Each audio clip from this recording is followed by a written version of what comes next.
You are now listening to The Jason Damico Show. Greetings, folks. Welcome back to The Jason Damico Show. So happy and grateful to have you with us. And special shout out once again to our distributor Simplecast, as well as Spotify, iTunes, iHeartRadio, and all those other great platforms where you are listening or watching, and especially YouTube. Our guest today is an American actor born in New York and raised in Baltimore City, known nationally and internationally for his subtle approach and intense style of character acting, most notably for his breakout 6-episode recurring role as Joey D on One Tree Hill. He landed the top host slot for the Emmy Award-winning series NASA 360, which led him to shoot 14 episodes worldwide, where he's also starred as Trick in the critically acclaimed Coffin film franchise. Raised around the lively arts, his strong musical and singing abilities have scored in many film and television projects, including 2 episodes as recurring angsty goth-based player Kaz for the television series Gotham, co-starring lead role as Mickey Denizio with Chrissy Seaver on Growing Pains, bassist Johnny Koloski in 10 episodes of Numbers Alive, and rock star Peter Gunn in The Riddle House. He's also appeared on Outer Banks and is currently starring in The Haunting of Cottonwood and Rosemary Street. Please welcome to the show my very, very good friend, and I'm blessed to say that, man, my new good friend, Johnny Alonso. It's great to have you, brother. Hi, Zan. I couldn't have asked for a better intro. Hey, man, what the agent sent me, Joey, right? I believe she sent, it was great. I had to chop it just a little bit, so it wasn't like too much, but what a career, my friend, and what an honor to have you. I'm so happy and grateful to have you. Dude, thank you so much. No, man, we'll be talking about Rosemary Street, the series that you and I are working on in a minute. But no, I'm happy to be here, dude. No, the first time we met, we instantly bonded and gelled. And I was familiar with your work because our producer, Elena Moscat from Rosemary Street, sent me your photos, sent me your resume, sent me your music clips. You're a very talented guy, man. So, Thank you. Yeah, you're welcome. I guess birds of a feather. I'm just kidding. Hey, no, but it's and I told you this a little bit offset, or right when we were done filming the first episode, so to speak, of Rosemary Street. Right. I see you as, it's kind of like, it's that great multi-level hat wearing role where it's like mentor, brother, paisan, like older brother type of like young uncle type of thing. So I'm really grateful. Dude. No, thank you, man. I've always been that guy that likes to circle himself around positive people, positive energy. Because that's what I want in return. That's what I give. So, I've been doing this for a long time, man. And I love giving out the right advice because I've made my mistakes, so what's the point in you making your mistakes if I can stop you right before you make the mistake? So right. Yeah, man. Absolutely. No, I'm happy. I'm happy that you and I are knowing, that we know each other, and I'm happy to know that we're friends. So hey, it's great, man. It's a great thing. Likewise. Well, let's dive in. I want to get into kind of your beginning stages and kind of how you got into this crazy yet amazing, joyful, exuberant career that we all love and hate probably at the same time, depending on what's going on during the day. But Yeah. I graduated from NYU, I believe. Prior to that was, and still was raised pretty much in New York City from what I know from just our conversations. But I'd love to just dive back, man. Like, how did you get into this? Like, what was going on? Simple. When we were kids, literally like 7, 8 years old, growing up in Howard Beach, Queens. Every year we lived in Howard Beach, so every year you'd have the Italian Festa, like the Italian festival. Yeah. And I remember one specific year, I think I was 7 years old. The festa was happening literally right on our street, right in Howard Beach. And for some reason, I just got up on one of the picnic tables and started singing to the nanas, to the grandmas. Huh. And my mother was like, look at our son here. Look at her talking to me. Look at our son here. So it was great. The next thing you know, I'm singing for money. Like every time I go up, some lady would give me $1, and I was like, this is awesome. I want to do this for the rest of my life. So I come from a very musically inclined family, especially on my mother's side. She She plays piano. She sings. All my uncles play guitar. All my uncles play the drums, piano, etc. And the first song I ever learned was from my uncle. He taught me "House of the Rising Sun" by the Animals. How cool is that? Oh yeah, yeah. You know the song. So it started there. I started out as a musician. I started out just wanting to be in either a band or play by my, just play music on my own. But I always wanted to be on some kind of stage. I always wanted to be on, entertaining people. I wanted to be an entertainer. I didn't want to be an actor just yet. I just wanted to be an entertainer. Yeah. So yeah, growing up, going to St. Helens in Queens, I got into some talent shows. They were fun. And then my family moved down to Baltimore because both of my parents are doctors. My father's a plastic surgeon. My mother's a pediatrician. Wow. Yeah, they moved their careers to the Hopkins area, Johns Hopkins. Yeah. This is my early teen years. Got into a band, one of the coolest bands ever. We were called The Unknown. And we were two sets of brothers, and we were signed, and our ages were from 15 to 18. Touring nationally. We were in the CMJ. We charted on most of the college radio stations with 3 amazing songs off of 2 albums. Touring, opening up for some of the biggest acts like the Smithereens and the Pixies, and we're only 17 years old, man. Wow. So wow.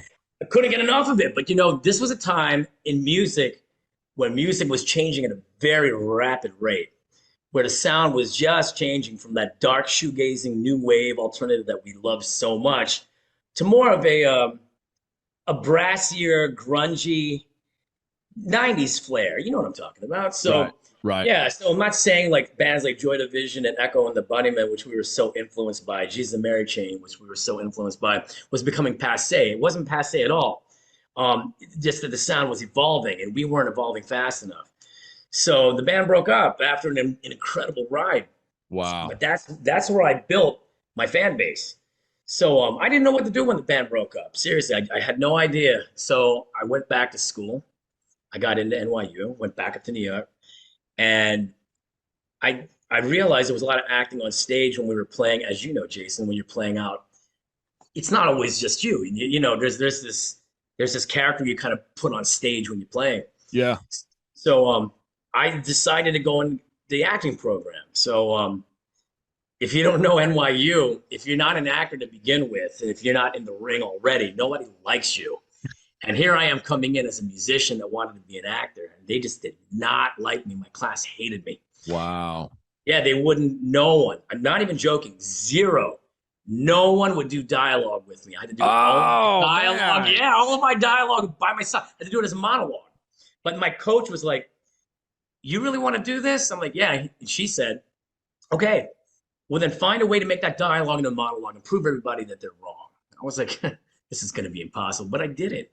Wow. And next thing you know, I kind of got accepted. But at that point, I didn't want to be accepted. I was like, you guys wouldn't take me in to begin with. Yeah. So why do I now want to be in your ring? You want to be in mine, So I was so over it.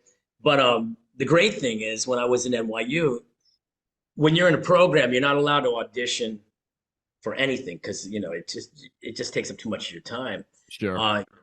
Your undivided attention is with your 2 to 4 year program, period. That's it. Well, I was called in to audition for All My Children. And I had to ask my teachers, I said, listen, to my coaches, can I just read for this? It's not going to interfere with anything. It's 40 end of semester anyway. And they said, sure. Well, 3 auditions later, I booked 64 episodes of Susan Lucci's Nephew and All My Children. Wow. So I got to really stick it in my class, all my classmates, and where are they now? No one's ever seen them or heard of them. Yeah. So, yeah, man. So that was the beginning of it all. So after the soap opera, I knew I just wanted to get into the lively arts, into acting on stage. Yeah. And then it just took off from there, man, booking all the big shows like Dawson's Creek, One Tree Hill, those reunion shows. Was that basically your first job? Yeah. Wow. My first job was on a soap opera on ABC. Yeah, but I mean, to have recurring for 64 episodes? Yeah, now remember, 64 sounds like a lot.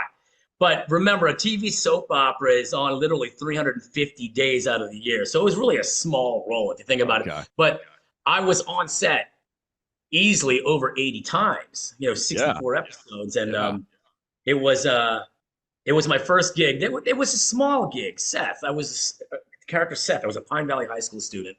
So whenever they were in Pine Valley, you would first just see me as the glorified background extra, passing the leads. Next thing you know, I did it enough that I was getting dialogue with Kelly Ripa. The next thing you know, I'm getting dialogue with my aunt on the show, Susan Lucci. And then I got some cool dialogue in there. So that was my first gig out of the box. And I had to unlearn what I learned, because stage acting is completely different from film acting. And, at NYU, I was being trained as a theater actor. So I had to learn how to bring everything in. Man, you're an actor.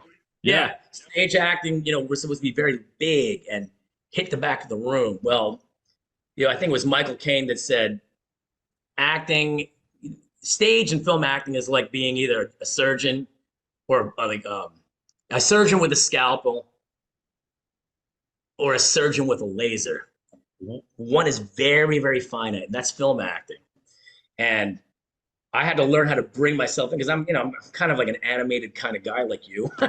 So, we're always told to turn it down, turn it down. You're talking too loud. Talking too loud. Voice. You're moving your hands too much. But I'd rather have that than try to raise my energy, because that's the kiss of death. Then it doesn't feel real for me. Well, I just want to interject real quick, because you're knocking out a bunch. This is great. You're knocking out a bunch of bullet points. I don't even have to ask the questions. You're just like kind of steamrolling. I want to target on two specific things though that you said. Number one, let's go back to your schooling at NYU. Yeah. I'm curious to know, from your opinion and your experience, do you think it's worth it for a lot of these younger actors to go that route? Because you said something very, very interesting. It's like a lot of these people a lot of your classmates, former classmates, you haven't heard of since then. Nope. So I want to get your opinion on that. I went to school for business. I got my degree in like business and leadership. All my mentors told me, don't bother. I got into Berkeley for a master's program. I deferred it for music production. I ended up not going years ago. So it's like, there's these two schools of thought. I just wanted to see for a couple of minutes your thoughts on that, especially for the younger audience who's maybe thinking, maybe I should go to school for this, or maybe I should just start cutting my teeth and just getting work. What are your thoughts? Sure. The reason I went to NYU, it's simple. Like I said, I didn't have any other place to go. I didn't know what I was doing. Right. So fortunately, I had good enough grades in high school that I was able to get into NYU. I didn't have any outlets back then. I didn't know anybody that was in the entertainment industry other than music. I didn't know anybody that was in the lively arts, theater, stage, film, television, commercials. I knew no one. So I figured this would be the best way for me to at least introduce myself to people that have been in the industry. Now, there are two schools of thought here. You go in that route, and that's cool and everything, or you can just dive in and hope the people that you meet and people that you know are legit. The problem with that, it's by deduction. I mean, you'll hear people, oh, I know this, that, and I have all these connections, and they never work out for you. Right. Or, oh, this guy's such a great coach, to find out he's got the worst reputation after you spent X amount of dollars on him. I think for young actors, you never leave school. You always have to learn. There's always room to learn something. Yeah. If let's say someone's already enrolled in college or in high school or whatever, take a class. Just see if you like it. Take some 101 classes. If you really want to get into film, you don't take necessarily theater classes. Why don't you take like audition class? Like an audition type of Yeah, because that's if you can't audition, and if you don't know the principal rules of audition, you're never going to get the job. I don't care how pretty you are; it ain't going to work. So to answer your question, if I had to do it all over again, I would still go through school. I would still go to college, but it doesn't necessarily mean that get into a fine arts program. I mean, a fine arts school. Yeah, take some classes is great. If you're not fortunate enough, or you just don't have time to be in school, or you're out of school already, you're just too old for it already. Find a reputable program. I mean, it's different for everyone. You know, it's Yeah. But you just don't want to go with the hacks because you hear too many stories of people getting burned, and that's why, like for yourself, I don't mind giving my information out. I've already learned from my mistakes. So before you make a mistake, just ask me and I'll tell you what I did, you know, and not saying it's always going to work out for you the way it worked out for me, but at least you have an option saying, okay, well, he did say I can try doing this on my own. And I have looked up this coach and I have looked up these classes and they seem to be legit. I'm going to try it that way. And I'll support it, you know. I'll support it. Absolutely. Yeah. And speaking of which, you know, regarding projects and whatnot, we're gonna have your good buddy Michael, I believe McLaren is his last name. Michael McLaren, yes. So he's going to be coming on here in just a few short minutes and talking about some of the exciting projects that you guys have in the works. Great. On the line of auditioning, though, you just said, and I kind of quoted you here, principal rules with auditioning. Just for a few moments, just kind of over the years, I'd love to just have you touch on that because it's such an important component of what we do, and especially for the audience that's listening, who are actors as well. You know, just you know, your thoughts on that subject and the auditioning process and your method. Well, yeah, of course. Well, I'm going to say it. I'm going to tell you from a Los Angeles viewpoint where we actually still go into the offices. Okay, not just a self-tape. Right. So when you go into the office, the audition starts the second you open the door. Absolutely. It actually starts the second you close the door. If you're acting like an obnoxious ass, well, that secretary is going to say something to the casting director. So you got to be professional. It's a business. So you sign in, you know your lines, you know your dialogue. You do not talk to people. These are the things that my agent has always said. It's nice to talk to people, but you're not throwing them off their train. If anything, you're wasting time, and you're not focusing in on what you're supposed to be doing. It's a job. So you go in, and you just have to know your shit. I'm just going to say it that way, okay? So you know it. You know what you're doing. Once you go into the casting director's office, you need to know how to slate. That's a big deal, you know, which is basically your name, the character you're playing, the agency you're with. If they ask you for anything else, like your height, who you work as a local hire, you answer all the questions above. Sure. But and then you dive into your commercial audition or your film read, whatever it may be. And then when you leave, you don't try to strike conversation with these people. You just say, thank you very much, I'm out of here. Yeah. Because your audition is supposed to sell you, you know, 12 hours later when they watch the tape. If they ask you to do another read, then you've already struck a nice interest with them. If they give you another character, doesn't mean you were bad. It actually means, well, you know what, they weren't right for Bobby over here, but you know, but Robert, you might be great for. So, you know, and remember this: just because you think you did great at your audition doesn't mean you're going to book it. I mean, everybody's saying, "Oh, that, of course, yeah, I've got to book this. I got to book this." Well, for all you know, that character was scrap. So don't let it hurt your feelings if you don't get it, dude. There's so much that goes into it. Dude, too much. Yeah. You might remind that person of their ex, and that's why you didn't get the job. You see what I'm saying? So, you know, and then you get those instances like with you guys. I get a message from Elena like 2 years after I had some, like it wasn't even, I don't even know if it was an audition. It was just some like, you know, it's crazy. No, man. Well, you know, we kept you in the files, and I'm going to tell you why. Yeah. Because you were very impactful. Well, you know, looks are a big. You're welcome, man. I mean, if you want to talk about auditions, it's like I said, it starts the second you go into the room. Well, in your case, your picture was the first thing that came into the room. I was like, well, he's got a great look. Chicks are going to love this guy on this show. Look how talented he is. Wow, look at all his work. He's this hell of a guitar player. Great singer. Dude, you've been on my mind since. Wow. So. Wow. It's about leaving an impression. And it's always about leaving a professional impression, but also an approachable impression. You don't want to be that guy or girl that no one wants to work with for 5 weeks. You know, you want to be the person they want to have around. There's a personality that's friendly. It's easy to get along with, you know? So, you know, those are the things. But I mean, for commercial auditions or film auditions, it really starts the second you walk in, and you're supposed to know how to slate. You're supposed to be just professional and have everything memorized. Yes. And one of my tricks before we pull Michael McLaren in, because he's probably on your other line, never blink. Never blink when you're reading. The second you blink, it kind of, see what I'm doing now? It kind of like changes an attitude.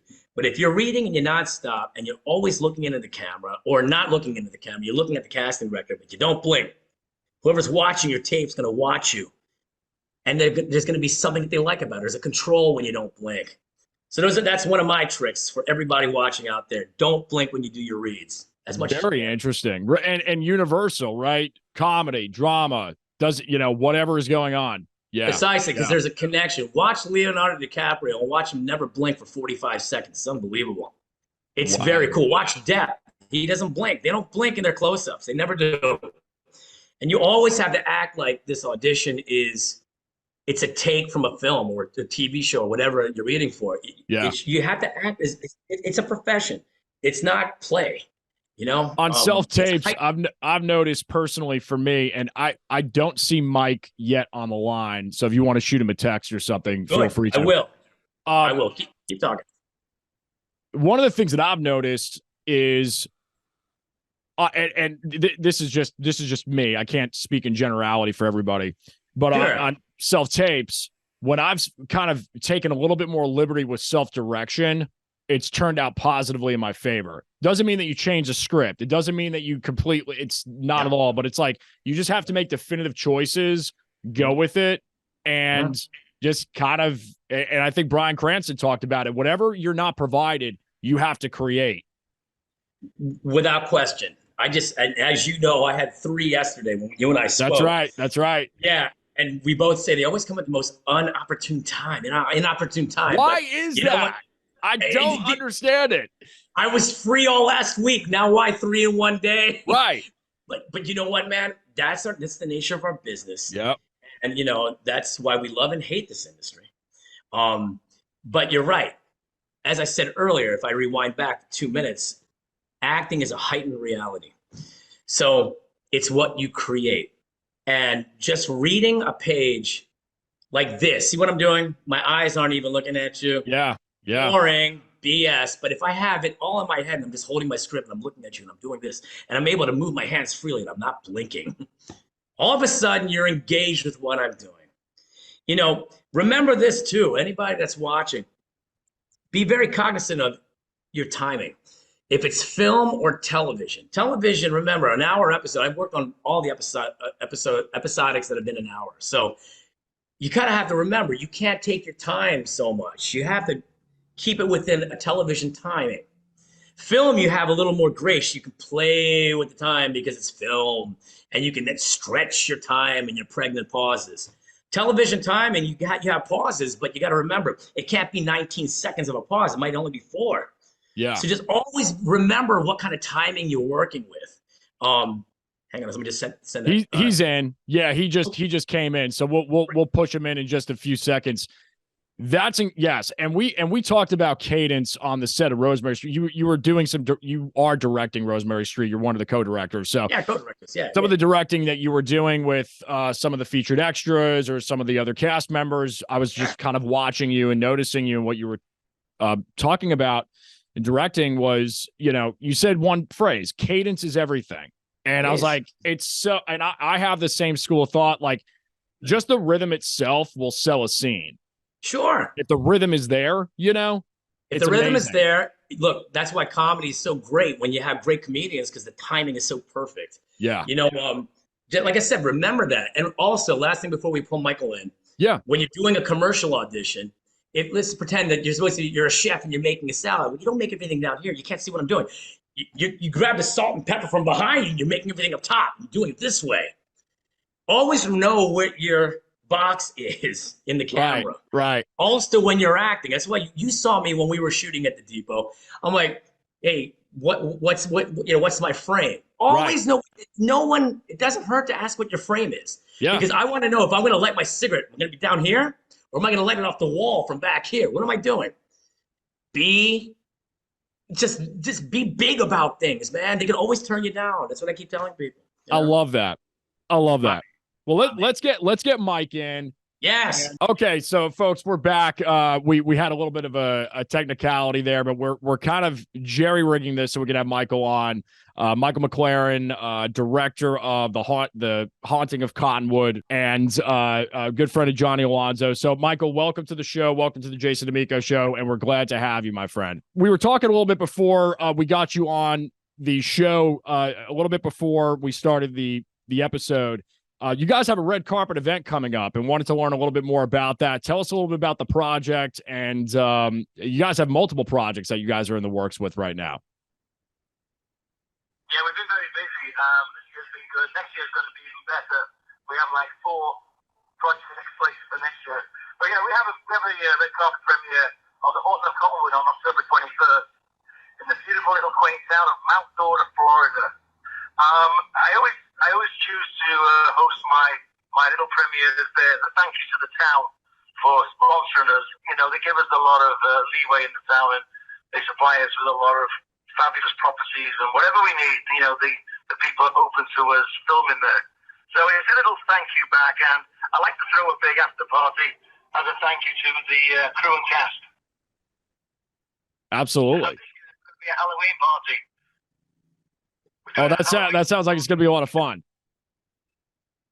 Yeah, especially with me. I'm actually going as Johnny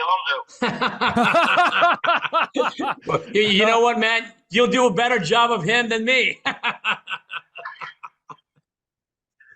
just need to play the guitar. You know. Anyway, yeah. So it's been an exciting time, and we've got some very exciting projects in the future. You know. Yes. And I got to say real quick, Michael, I'm loving this. Like, I don't know if it's like you guys are in like a Tesla SUV or so. I don't know what's going on, but I love this like fully immersive kind of 360, you know, driving. You can see like the whole sunroof. I love that. Yeah, well, I'm actually driving. I put it on autopilot at the minute. No, it looks great. It looks great. We need to do all podcasts like this where it's just like speakerphone, like just completely, you know, guerrilla type of, you know, capturing here. I love it. So tell me a little bit about The Conjuring. I guess the story of The Conjuring and Johnny was kind of filling me in on this, but would love to hear a little bit more about what's in store with that. Sounds very exciting. You know, I was approached. Autopilot just nearly took me off the road. I was approached about 8-9 months ago about the Perron family. You know, on the movie The Conjuring, and I was kind of really. I've seen The Conjuring, and that is absolutely a fabulous movie. You know, yeah. But there's a dark side to that whole story that me and Johnny were privy to. In fact, we were invited to the house. I don't know whether Johnny told you. I told him a little bit. Yeah, we had an invite up there. We met some very interesting people. And they were through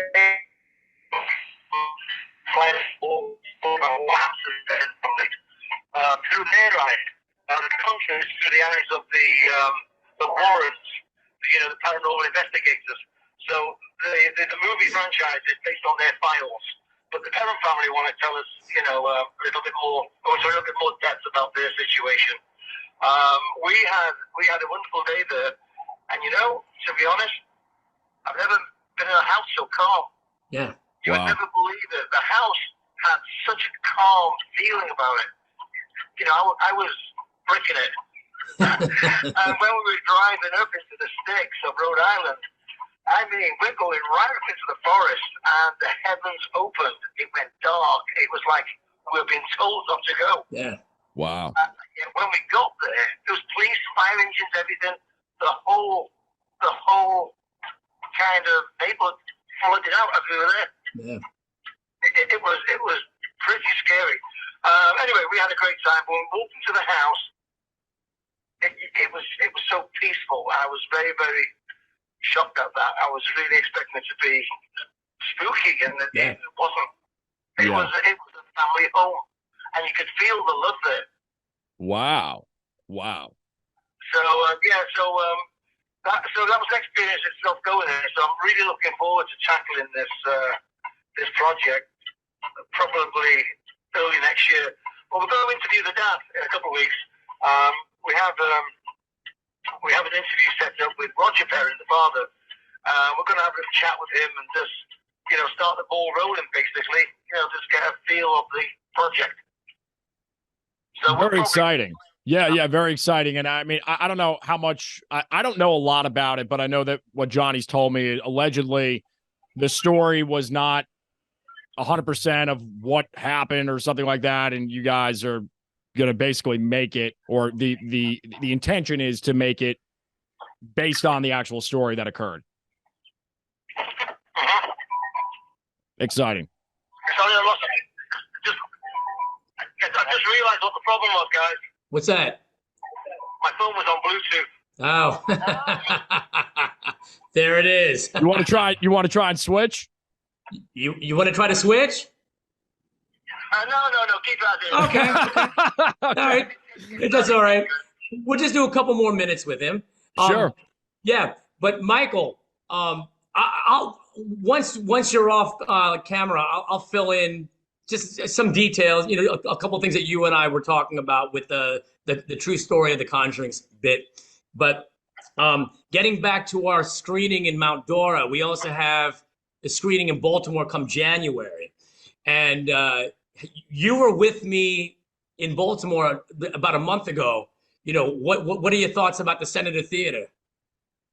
I thought it was awesome. Yeah. I love them old theatres. Yes. Very, very Victorian. Yeah. I just wish all theatres were like that instead of how they are today. I know. These mega theatres don't have any atmosphere. No. But when you walk into the Senator Theatre, you're walking into a piece of history, Yeah. which I love. Yes. And I just love old architecture. I just bought a house in Mystic, Connecticut. I bought an old colonial in the harbor just to get away from Florida, because Florida is like Florida. it's sunshine and sand, and I like a little bit of architecture, Yeah. And you get it in New England. Yeah. Right. So I feel very comfortable living in New England. I've got about 3 or 4 projects I want to do up there. I've got a true story I'm working on at the minute. My wife, she's a forensic pathologist, and she was working with a serial killer about 10 years ago. And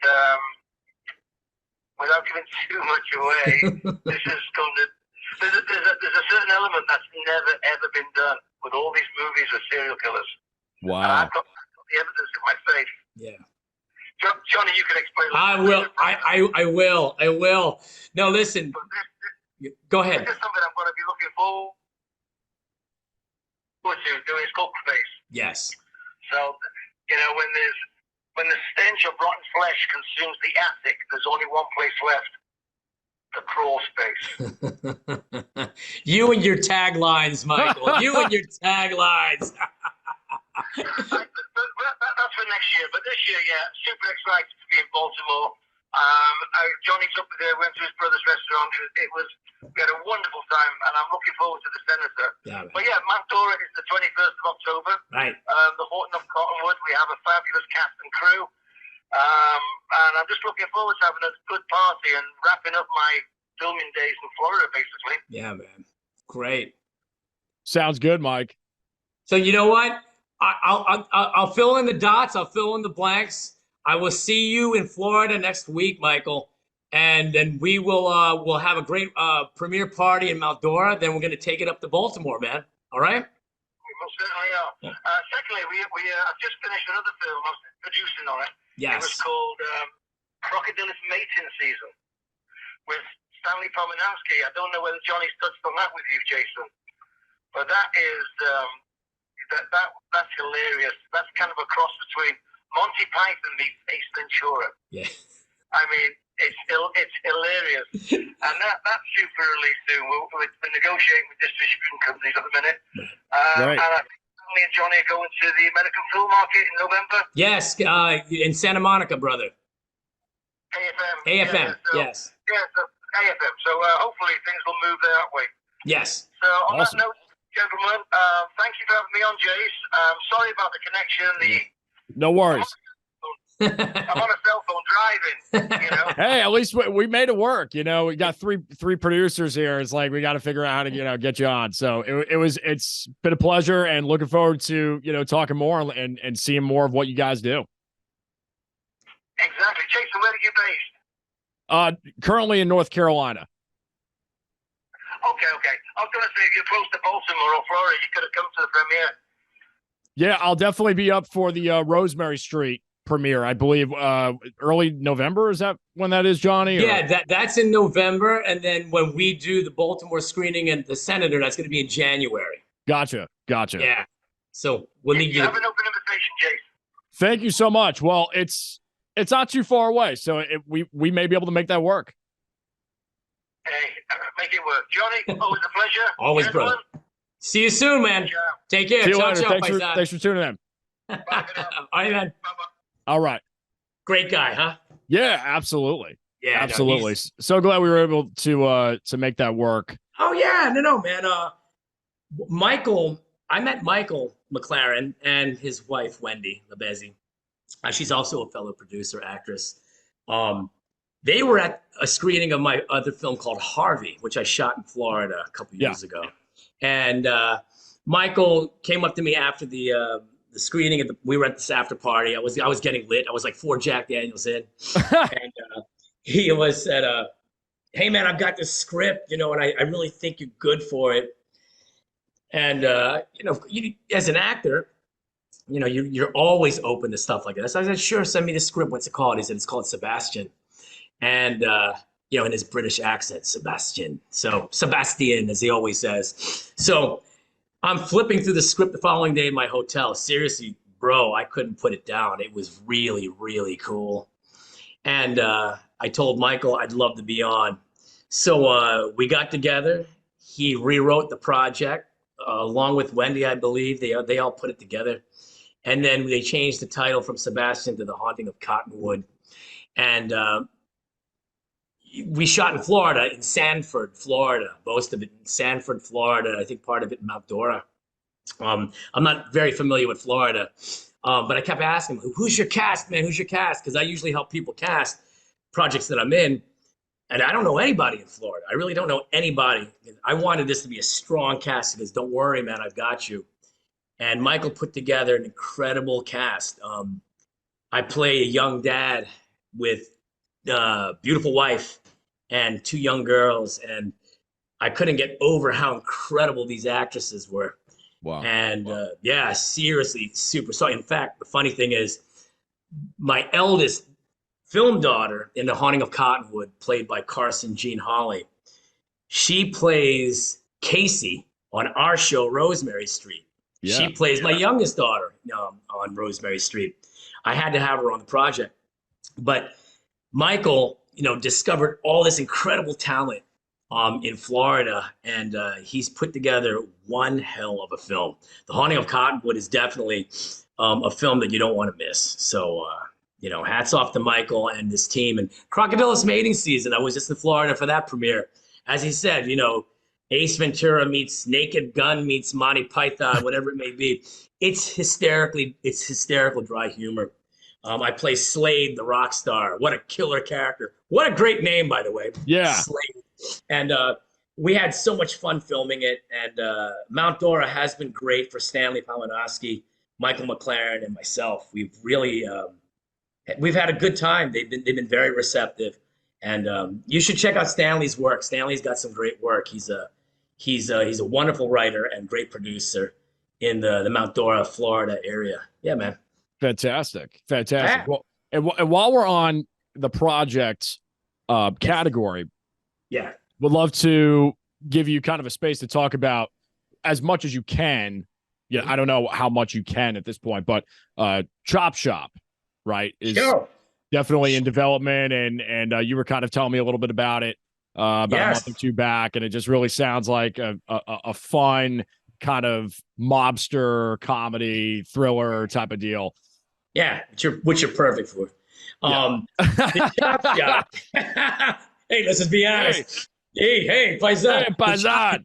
Paisan. The Chop Shop is written by Ray Perry and Irv Becker.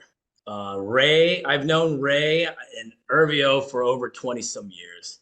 In fact, I lived with Irv in Sherman Oaks on and off for almost a year. Wow. Just a while back. And they're like my brothers. all Paisan, all of these guys. And Ray came up with this script. He's just like, you know, I've been writing the script and I've had you and Irv in mind for this. And it's like this mobster dramedy, comedy, drama, comedy, whatever you want to call it, dramedy.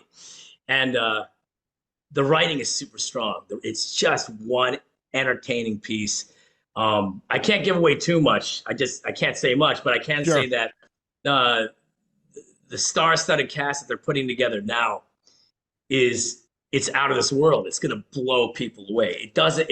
The director, the cinematographer, the producing team that we have locked and loaded already on this, and the rep that's shopping this film, it's being treated like a studio project, and it's just fast comedy, man. It's something else, and some great names in it. I mean, some great names. I mean, I'd love to say the names, but I'm just not at liberty to. Of course. But it all works out well.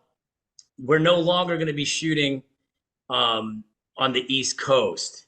It'll be done somewhere on the West Coast. I'm not going to tell you where, but it's going to be done somewhere on the West Coast, only because it's just going to be a lot easier for us with the executive producers that we've been talking to and some of the A-list talent. Yeah. So I wanted the grittiness of Atlantic City and Baltimore, but hell, man, I can get a can of spray paint and make anything look like the East Coast on the West Coast. Don't worry. Right. Yeah, I can tag. I'm a lefty. I can tag left-handed. I'm all good with it. But it's going to be a fun piece. I mean, it's not being treated like an independent. This is being treated like a studio project. Very cool. Very exciting, and looking forward to hearing more about it. And obviously, we'll talk a little bit about Rosemary Street. We touched on a little bit earlier. But just to kind of, I think, and correct me if I'm wrong, because we did have a number of projects that we did want to hit and just kind of, let the viewers know about. I know Rosemary Street's still on the list. If there's anything else, please feel free to bring it up. But these are the ones that I had written down. Well, I will say this. Anything that we're talking about on your show today, which has just been an amazing show, Rosemary Street, Honey of Cottonwood, The Conjuring Story, Crawl Space, Chop Shop. All of these projects that we're talking about are going to be open for casting soon. Awesome. Yeah. So, to be frank, most of this casting is going to be done through Actors Access.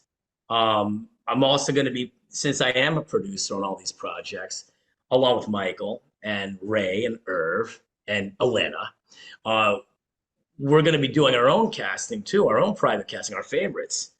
And as we were talking about earlier, I only work with positive people. I only work with people that know their craft. I work with people that I want to be around, that I can bounce ideas and energy off of, to be artistic and to live in that heightened reality. That's acting, man. It's living in a heightened reality, but knowing when to turn it off. There's so many actors out there that are these method actors. Yes, everybody has a method. I get it. I do. I have a method, but I also know how to turn it off. I'm not one of those guys. Don't bother me, man. I'm in character all day. It's called acting, Paisan. Come on, it's called acting. Just act. Right. There's so many great actors that can be in a character, and all of a sudden they cut. All right, we got that. We'll be up in 30 minutes. Next location move. And then they're themselves again. Those are the kind of people I want to work with. Those are the kind of people that have such a handle on their craft that they don't take themselves too seriously. That's the whole thing. Like Gary Oldman is one of my favorite actors. Yeah. He could play whatever. He could play a vampire. He could play Sid Vicious. He could play whatever. And when they say cut, he's Gary Oldman again. Action, he's that character. That's where you want to be. It's amazing. It is. You have to have that kind of on and off switch. Yeah. And but always at the ready. When I worked with Samuel L. Jackson, I had a small role in his film Rules of Engagement. And that was directed by the mighty William Friedkin, who directed the original Exorcist. I got to work with him. Wow. Way, yeah. Badass. Banging. Man. And I was blessed to get this role. Working with Samuel L. Jackson was cool because Sam, he's everything that you see on TV. He's Samuel L. Jackson. But when the PA would come in or the first team producer would come in and say, 5 minutes to show, his eyes changed. He was that character. You didn't bother him until they said cut. And once they said cut, we're talking about our golf game again. It was very, very cool. That's where I want everybody to be on our set. I want us to be able to, when we say action, it's business. We really mean action. I don't mean action, just the word. I mean, let's do action. Action. Yeah, action. Let's see the action. Cut. All right, now save your energy, man. Let's just be us again. You know, that's all it is. That's the kind of set Rosemary Street was. If you didn't recognize it. It was great. Yeah, seamless. You know, seamless. Dude, seamless, dude. As you said, Alana and myself, we both are co-directing her show. It's her show, and I was happy to come on board as a co-director, co-producer, co-caster. And she, when I'm on set, she directs, as you know, and when she's on set, I direct. Well, the day that you were on, you and I were working together as actors, so she directed our scene, and we were working 300-degree heat in that depot. It was so hot because anybody that knows how to make a film, you don't have the air conditioning on. You just can't. You have to have it off. And the depot, for everybody that doesn't know, it's like a shotgun building. It's just very long and narrow, black walls. I think COVID originated at the depot. Place is it's been around since like the early 1980s. It's an old punk rock bar. And it's a mess. It's an armpit of a bar, but we love it. And when Alana was working, she had her hands full. And, I like you said, I kind of like directed and guided some of the background talent and some of our day players. I don't have a problem doing that. Like I said to you earlier, man, I've been doing this for a while. I'm a very people person. I'm a very positive person. And you need to have that because there's so much negativity out in this world anyway. But try getting on a set. You have clock working against you. Money's always drying up. People sometimes just don't feel well, so they're not giving you 100% of the performance that you need, the action that you're looking for. That's why you need somebody that's like me, very hyperactive. I have more energy than anybody ever needs. But that kind of builds excitement in the room. And, my agents always said this, you have to have what they call star quality. You got to be the brightest light in the room, whether you know it or not. And it has to be real. If you are a bright light, people keep saying, well, yeah, man, you're kind of like the brightest light in any room you go in. That is something that a lot of actors and a lot of musicians, a lot of entertainers wish they had. So build it, work with it, use it. And it does get tiring. It does get tiring if you have it because everybody always wants you to be on. Right. But right. But that's okay. That's your job. That's your part calling. of the job. It is. It is. Every celebrity that you ever meet on set, they have that star quality. There's that thing. What is that thing? Well, sometimes it's a thing that you create for yourself. But sometimes you're born with it. Jason, I'm just gonna tell you, Paisan, you have it. You have a star quality about you that when you come in the room, people they look at you. And that's not, you can say it's true. That's not being cocky. It's just being truthful. Sure. It's a thing that people want to have. And if you put that in your acting, everybody wants you. Simply put, you build a character, and if you have that star quality in that character, everybody wants to know what's happening with that character. And that's how I stayed on my shows. My Dawson's Creek episodes, I was only supposed to be on for 2. But I built my character with that kind of star quality attitude, even being at a small role. That I went from 2 episodes to 8. Yeah. What Joey D on One Tree Hill, I was only supposed to be on for 3. I turned that into 9 episodes. Take the wedding ring off. Take the wedding ring off. Take the wedding ring off. I love that line. Hey, and by the way, take the wedding ring off. And everyone's like, what a prick back there telling her to take her ring off. No, my Joey D character, I got so much hate mail at the WB from these like 11, 12, 13-year-old girls. Yeah. But my producers are like, no, that's good. It means you're doing your job. That's right. Yeah, I was like, they hate me. They go, no, they hate me. No, but they love to hate you. Yeah, right? That's the difference. That's what, dude. Every villain has to be loved to be hated, right? It's that James Dean used to say it, dude. In order to be a rebel, you have to have that heart. That you've been hurt, and yeah, characters like that, yeah, you're hated, but you're not hated, but you are hated, and you love to be hated because you're getting your job done. But really, Joey D wasn't a bad guy; he was just business, and it's great because that fan base from the WB transferred with me after I left the show, and that's how I just kept building my fan base from Dawson's Creek to One Tree Hill to Gotham to NASA 360 when I shot all over the world, and to the films that I've been producing. So next is going to be Rosemary Street. You and I, Paisan. You see what happens. You see what happens, man. So knocking out more bullet points. This is fantastic, by the way. I mean, we've gotten a lot in this hour, and we kind of ran into a little bit of tech, little tech issues, and but we're good. And I want to go back to that question that I was going to pose to you earlier, and you talked about it again regarding positivity. Yeah. I'm curious to know from you, were you always in that mindset, or was there a significant time in your life that maybe like the lights came on? I'm just curious to hear from you, because I put a lot of intention into this over the years, and would love to hear your story on it and just your thoughts. Well, I love this, Dr. Damico. Let me tell you exactly what's going on in my life. Hey, now, let's change the camera angle. Have you lay down on the couch. Lay down on the bed. We'll make it a 4-hour. Smoking a cigarette in my session. Yeah. Right, so I've always been a positive guy, and I'm going to tell you what. My parents are foreigners; they're not from this country. My brothers and I are first-generation American. So growing up, thankfully in Queens, because it was so culturally diverse, that we didn't really feel it so much. But for some reason, growing up, going to school, my brother and I, before my other brother was born, but my middle brother and I, we never felt like we were part of the clique, because we were from here, but my parents were from this country. So we always thought we had to like make up in certain areas. If I had to dwell on the fact that I had problems with my family not being from this country, I would have been clinically depressed. Yeah. But my mother and my father, but in particular my mother, who's really into the arts, and she's a pediatrician, and she's a wonderful woman. She is the most positive person on this planet. Her house could be burning down. She's like, everything's going to be fine. Trust me, everything's going to be all right.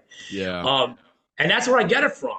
I'm the most positive out of the 3 Alonsos, 3 brothers. I'm the most positive. My middle brother, not so much. My youngest brother, he's like me, but I've always been this kind of speedy, positive guy.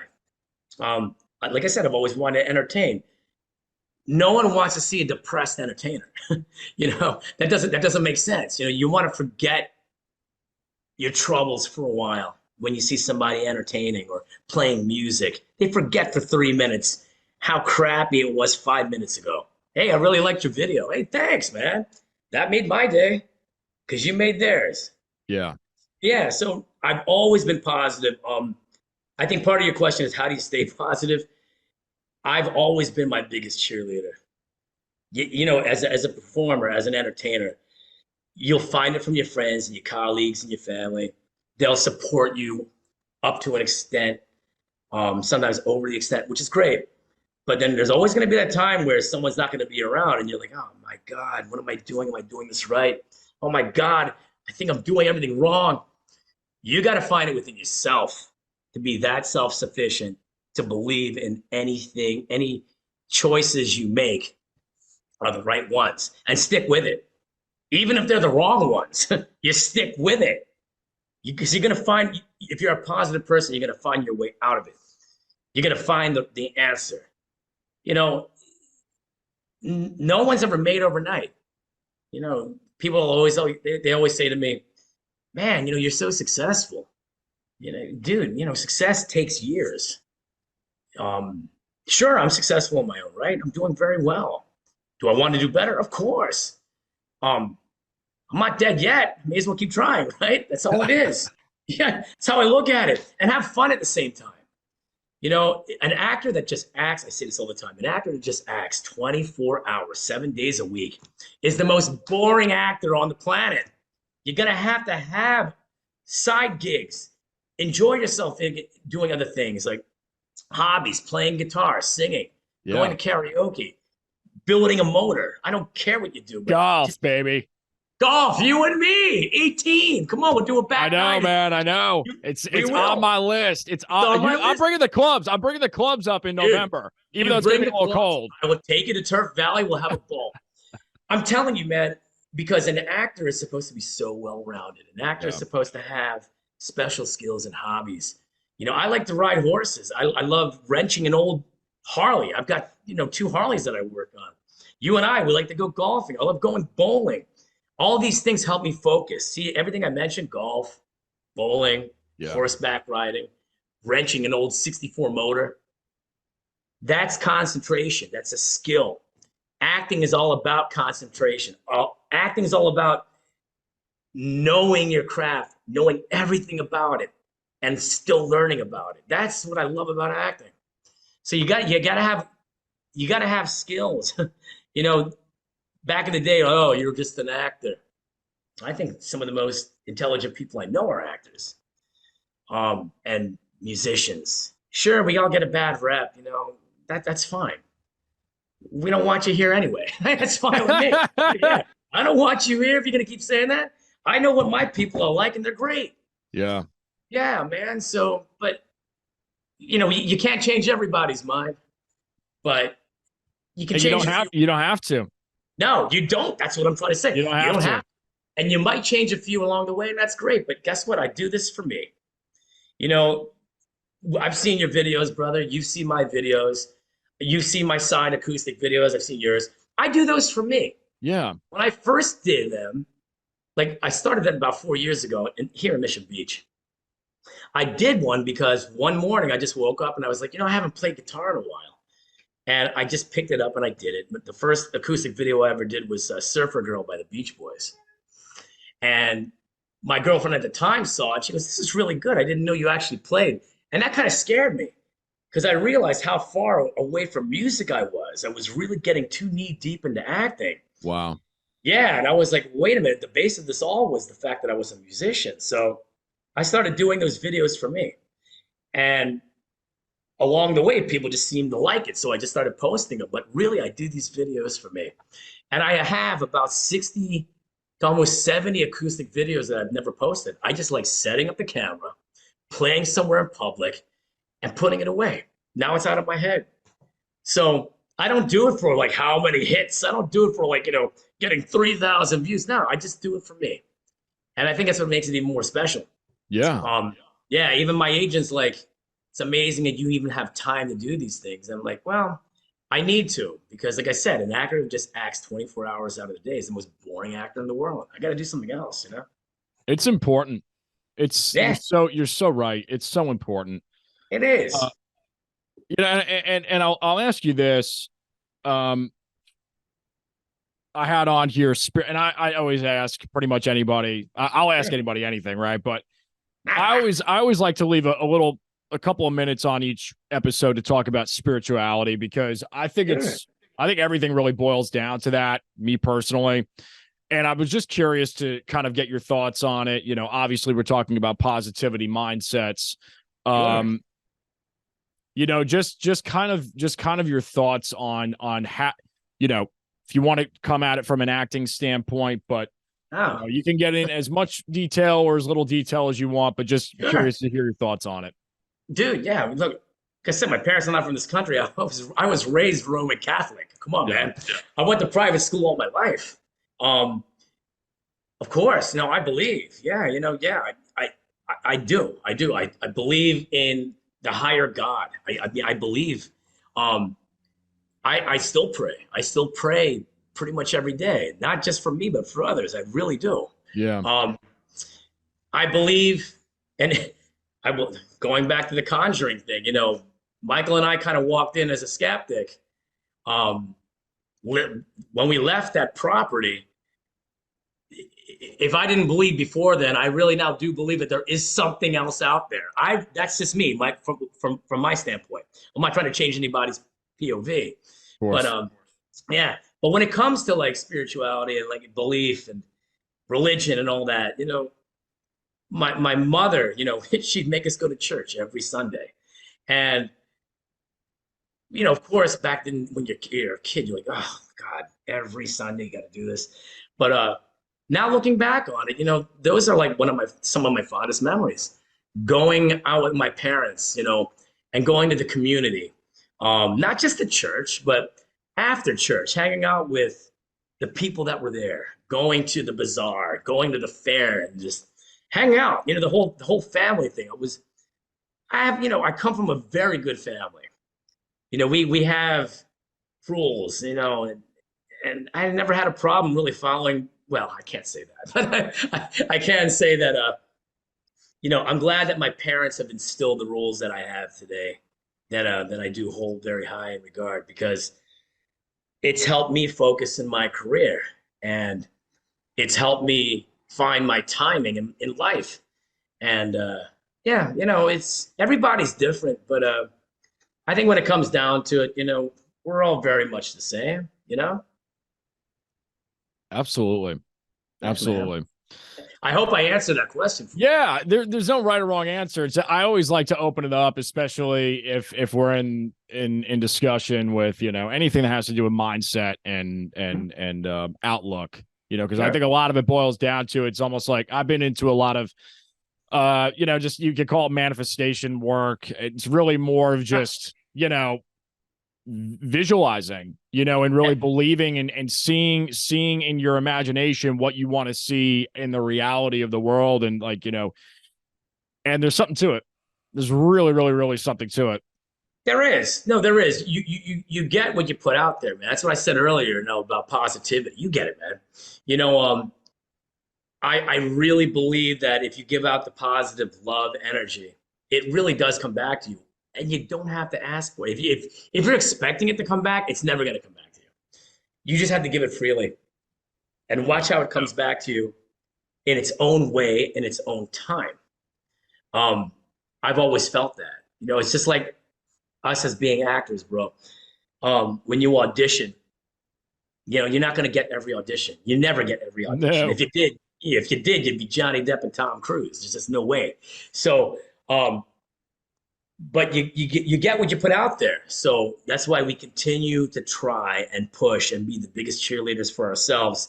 And even at your worst day, you still try to do those auditions. Something's going to happen. Yeah. No one has that bad of luck that they're never going to book. No, your number will come up. It's a numbers thing. And as you said earlier, the stars have to align. Until they're aligned, you're not going to book. But it will align. It will. You have to believe it's going to happen. And in the process, you're getting your acting skills better. You're getting your audition skills better. You're meeting more people, the right people. You're making your name with casting directors. You're traveling. See, I still come from the school that you literally had to drive. When I was on the East Coast, all over the place to audition. One audition, I'm in Philly. The next day, I'm in Wilmington, North Carolina. Woo! The following day, I'm in Atlanta, Georgia. Woo! Yeah, and my poor Jeep was like, dude, this is ridiculous. And you're hoping you booked, and then watch, you didn't book. But then, if you stop then and there, you would never know that you were going to book the following gig. It was just like me when I booked Dawson's Creek. I auditioned for that. You can look it up. 29 times before I booked my character, Jimmy Franco. Wow. Talk about perseverance. I hated it. I didn't want to be on the show anymore. I auditioned from the pilot to the last season. And my agent was like, look, you just have one. Just go to this audition. If you book it, great. If not, then we'll no longer go. She said this on my last audition. Well, it turned out the 2 auditions prior were a combination of the last character that I read. And I'm glad I booked Jimmy Franco because, like I said, I had several episodes recurring on the last season versus just having that one day player in audition number 14. Yeah. It's perseverance, man. You never know what's going to happen. And, you know, from Dawson's Creek, One Tree Hill took the time slot from the WB. And I was known as the guy that used to audition all the time for Dawson's, and I finally got on the show. Well, those exact producers said, Johnny Alonso, we're giving you Joey D. So it's about being in the game. You got to stay in the game. You got to be positive. You got to be a nice person. You got to be a people person. You have to have a personality that people want to be around. Honestly, that's the recipe for success. You know, who wants to work with a jerk? No one. No one. I'll work with a jerk if you're acting like you're supposed to be a jerk in a character. But I don't want to work with a person that's a jerk in real life. You know, that's who does. Right. Yeah. Right. Well, Yeah. you know, and you said it. It's like there's a famous saying, you probably heard of it. You do the right things for the right amount of time consistently enough, and things are just going to happen, right? It's kind of like with athletes, you know, they keep showing up and it's like, man, I just had the bet. I did all the right things on the course and it just didn't happen. I did all the right things. It didn't happen. It didn't happen. It didn't happen. And then out of nowhere, but you know, if you keep showing up, it's going to happen, but you have to, the only thing you have control over is your mindset and how you're approaching it and what you're doing. That's Dude, it. you just said it. You just pulled a page out of Johnny Alonso's handbook, because that's exactly what it is, man.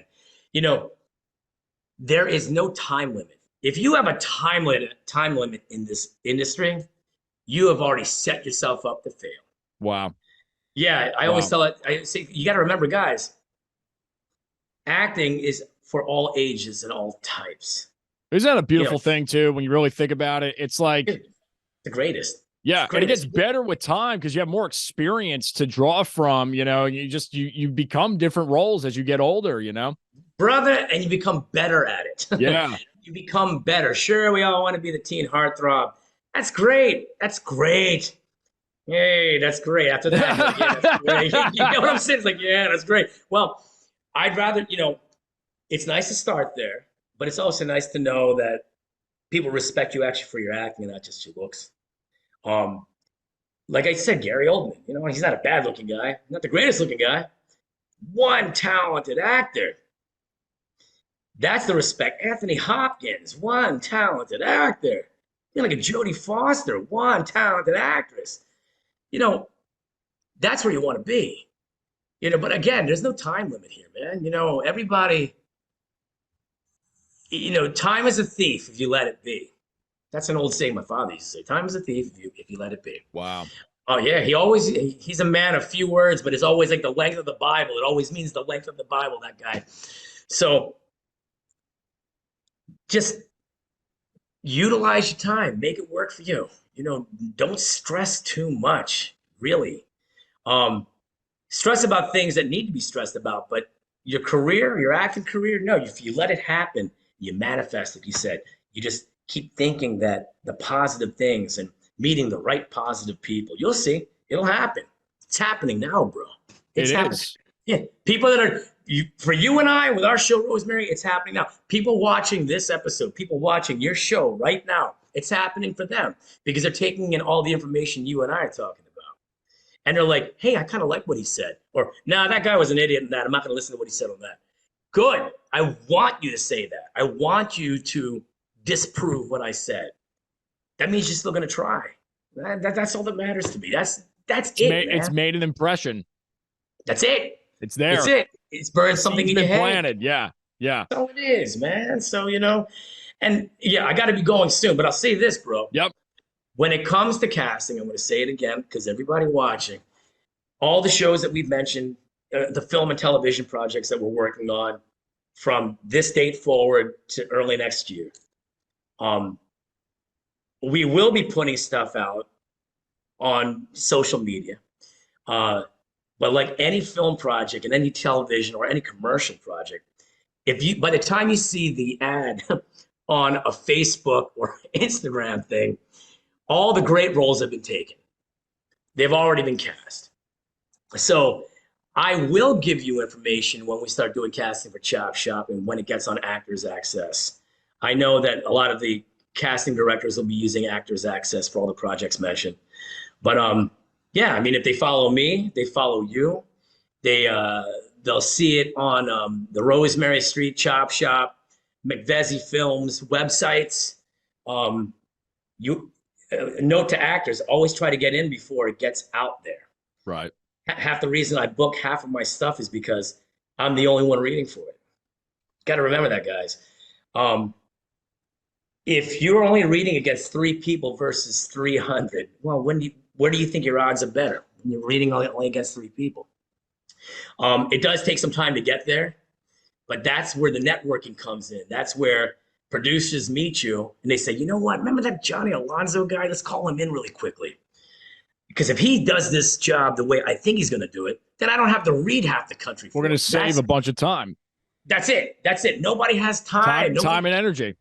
Time and energy, man. Trust me. That's it. And that's why you build it. You build a great name. You build a name that no one can knock down. You build a name that screams professionalism. You know, someone that people can relate to. Someone that they want to have on set. That's a big thing. That's part of my casting. Part of my casting is, all right, you come in. Before you slate, sit down, talk with me. Talk with me. Hey, you want a drink? Let's talk for a second. Get to know the person. And if their personality is legit and they can handle my hyperactivity, dude, let's read now. Let's go. I already know who I want to book. I want to read this person. This person I'm reading, I want to book. Yeah. Now, if they come in and they're just like, a stiff suit, maybe that's their personality. You just got to feel it out. But right. If you feel like they're acting a certain way just to try to impress you, that's not the person you want. Right. We just want realism, guys. That's all it is. Because acting, it's supposed to look real, right? The heightened reality is supposed to be a real reality that we're creating. So, I don't want someone that's just going to be the yes guy or the yes girl. No. Say no to me. Argue with me. Be real with me, man. That's what I'm looking for. And that's how it is, brother. I mean, you get it, So much knowledge dropped. This has been an absolute pleasure. I know you got to run in a few minutes. We're going to start wrapping up here. Cool, and I want to open up future plans for you. We've talked about a lot. We have already talked about a lot of future plans, but if there's anything else that you want to expand on, down the road, I'm these days I'm more of a present person myself. So when people ask me, what are your future plans? I always used to say, yeah, I've got my roadmap, but no, I was going to do this. And now it's like, man, as long as I'm every day, I'm moving more towards ultimate joy and just enjoying what I'm doing, and I'm giving back to the world. And there's that continuum and that reciprocity. Then, so that's for me, but for you, thoughts on it and kind of where you're at. I'll tell you, having Michael on the show. Yeah. Talking about my co-producer, director, Elena Moscat from our show Rosemary's. Love Elena. Yep. Love you. She loves you. She's amazing. She's amazing. Just those 2 names alone, guys. Everybody watching. Elena Moscat, Michael McLaren. There are 5 projects between the 2. You see where I'm going with this? You get in with one, you're already now going to be considered for 2 or 3 projects. You in with the other. Now you got 5 projects you might be bouncing. Right. The Chop Shop. I mentioned Ray Perry. I mentioned Herb Becker. I mentioned Johnny Alonso. Johnny Alonso, one hell of a guy. You got to meet him one day. These guys have a film that they're shooting here in California. So if you get in with them, that's another project you can be considered for. See, this is how it works. And then, of course, if you have a great agent, then they get the auditions that are usually not within our reach. They're getting it through CSA, which is Casting Services of America.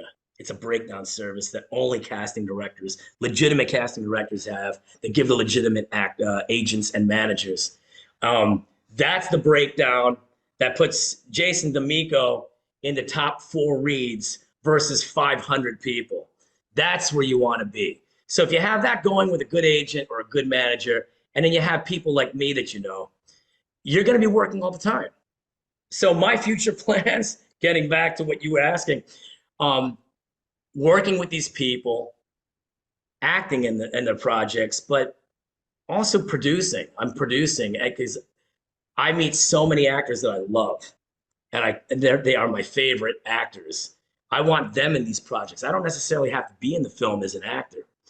I can bring them in as a lead or a co-star or a guest star, and I can sit back and just produce and say, yeah, that's my talent. I brought her in. I brought him in. That's just as good enough for me, as long as it works. So my future plans are that, of course, to act. I always tell people I'm going to retire next year, and then my agent's like, you better not retire, making too much money off of you.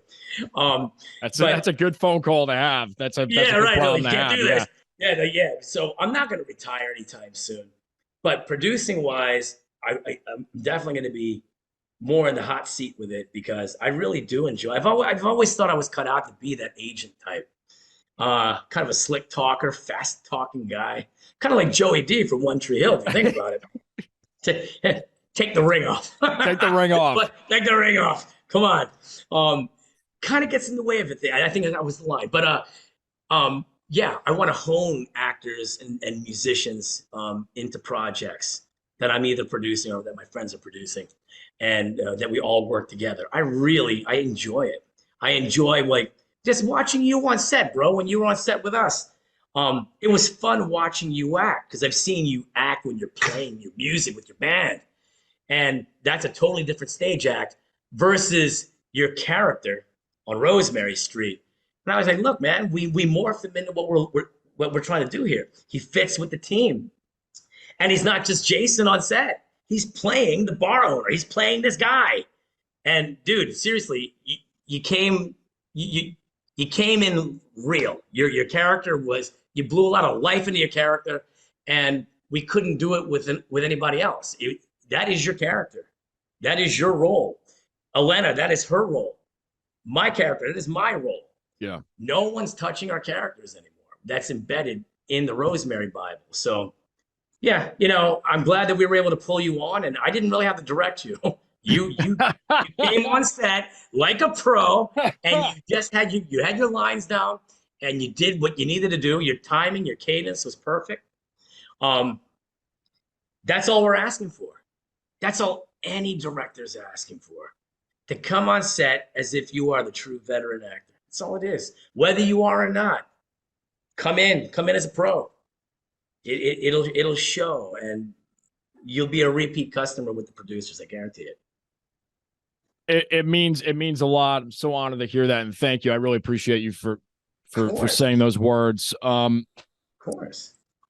I've got a fun thing that I like to do at the end, which is called the kind of the shootout. So I just say a word, and you just say the first word that fires back. You call it like a little psychological thing. No right or wrong answers. And they always pertain to the guest that's on. So you'll know them. Sure. Acting. Johnny Alonso. Now that is an answer. I have done. Listen, I mean this show's been, again, 4 or 5 years at this point, over 140 episodes, wherever we're at. Yeah. That is an answer. Hey. I freaking love that. There you are. Music. The unknown. And I'm gonna have to dive into. I'm gonna be doing some deep dives, see what I can dig up. And if I can't find enough on the internet, I want you to send me some I'll send you some stuff, man. Yeah, that'll be cool. That'll be cool. That's awesome. Love, music's still my true love. Yeah. Lighting. GoPro. By the way, I love the one wheel videos, like in New York and Baltimore. I saw a couple of those, and I was like preparing, and I was like, man, this is awesome. He's got like this freaking like sphere lens. I've got GoPro. this 360 GoPro thing, and you said lighting, right? The word lighting. Yeah. Well, one of the hardest things, as you know, when you're a filmmaker, if your lighting isn't perfect, it all goes to hell. And then the next thing, if audio is terrible, then you may as well scrap it. Yeah. But whenever I set up those little GoPro videos, me playing the acoustic or riding my one wheel, it only takes 3 minutes to do a song, but it takes me 30 minutes to do lighting. So that's why I said, GoPro. Monologue. Classes. Directing. Difficult. Rock and roll. Life. New York. Home. Baltimore. Home. San Diego.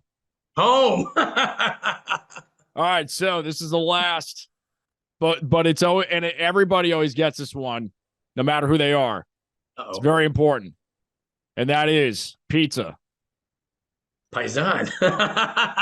Pepperoni. Let's go. That's it. See, that's always my answer. A lot of people they'll try and get cute and they'll do the pineapple thing or like whatever. Yeah. It's like no. No. It's pepperoni. But I'm also a huge anchovies fan, which most people are not. So hey. So when at some point when you meet my parents, my dad is a huge anchovy. He's got like stupid. Like he'll open the can and just eat them right out of there. Dude, yeah. Sardines, same thing. Open the can and you'll hear my mother like in the kitchen, like, she doesn't want to smell it and the whole thing. He'll throw it on salad, he'll throw it on pizza, he'll throw it on anything. You tell your old man, because my old man orders this all the time from Little Italy in Baltimore. I will get your father a glass jar of olives filled with anchovies. Okay. All right. He's gonna love me for it. This is happening. This is straight up happening. You do that for him, he'll probably do like 10 rounds of golf on him. There you are. You do that. You put those in your martini, you put them in your drink. They're fantastic. They're wonderful. Yeah, that's hilarious. Oh, man. I ask everybody this at the end, which is if you could go back in time to your 15-year-old self, knowing what you know now, what would you tell them as just advice or, just what would you tell them in general? Sure. Get a better fake ID. I'm just kidding. Just kidding. Me at 15, it's so funny. At 15, I was acting like a 30-year-old. You know what I'm saying? It's a different time. You're on tour, apparently, right? You're on tour. That's what I'm saying. Yeah. Different times. So as a 15-year-old, if I can go back in time and tell myself, I say there isn't really much I would change. That's great, though. Honestly, I don't have any regrets. That's great, man. Yeah, I've always my family has always said, what did I say earlier? Even if you make the wrong decision or give the wrong answer, you stick with it. You stick with it. So it's like if I sided with my brother and he was wrong, I don't change sides. I sided with you. I stick with you. I've always been that way in my life. So there isn't much for me to change. Maybe a little bit more with being a little more book smart. I'm not a dumb guy, but I could have excelled in a lot more, like maybe in history. I could have put a little more time into my regular book school stuff versus just being the world traveler that I am. But honestly, I think it turned out okay. I think I turned out all right too, man. It's a good mix between fresh water and salt water. I'm all right, brother. Right. I think it turned out great. Wow, what a blessing. It's been so great to have you on. Any last words? Any final thoughts? Just again, thank you. You're a good man, Charlie Brown, for putting me on the show. It's been a lot of thanks. fun. My pleasure. Paisan, wonderful. Just last word, any actor or anyone in the entertainment industry, just don't give up. Anybody that tells you that you're not good enough, and no one's ever told me I'm not good enough. I think they were just too afraid to say that to me.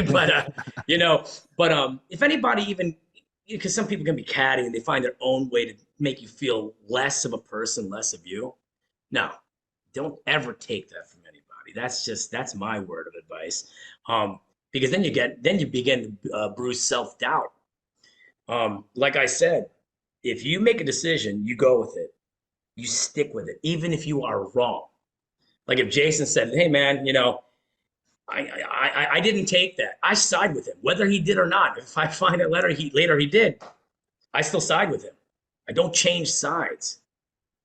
Don't be wishy-washy, because being a wishy-washy person tends to lead to wishy-washy acting. Decisions, man, you stick with it. Stick decisive. with it. Yeah. Precise, and just be a real person, but don't let it. Acting can consume you. Mm-hmm. That industry and being a musician, Jason, it can consume you. Being an entertainer, find outlets, have hobbies, enjoy life. Slow down a little bit. My father also says this. The world still spins without you. Remember that. It's great words to live by. It's like it's gonna happen regardless, man. What's supposed to be is supposed to be. So you can't make the world go any faster than it is. The world still spins without you. Just ride it out, man. So good. Hey, man. Hey, man. Well, you guys have been watching and listening to the Jason Damico Show with featured guest Johnny Alonso, and I love saying that name. It's like one of the cool. We were talking about that on set at Rosemary Street in between takes. It's like, God, man, it's just such a freaking cool name. You're the best. Feel free to your social media real quick. We'll have it in the description box for anybody's driving or whatever. Just audibly, if you could just say real quick where folks can find you. Sure. Pretty much everywhere that they are under Johnny Alonso. Instagram, yep. Johnny.Alonso. IMDb, Johnny Alonso. Facebook, Johnny Alonso. TikTok, The Johnny Alonso.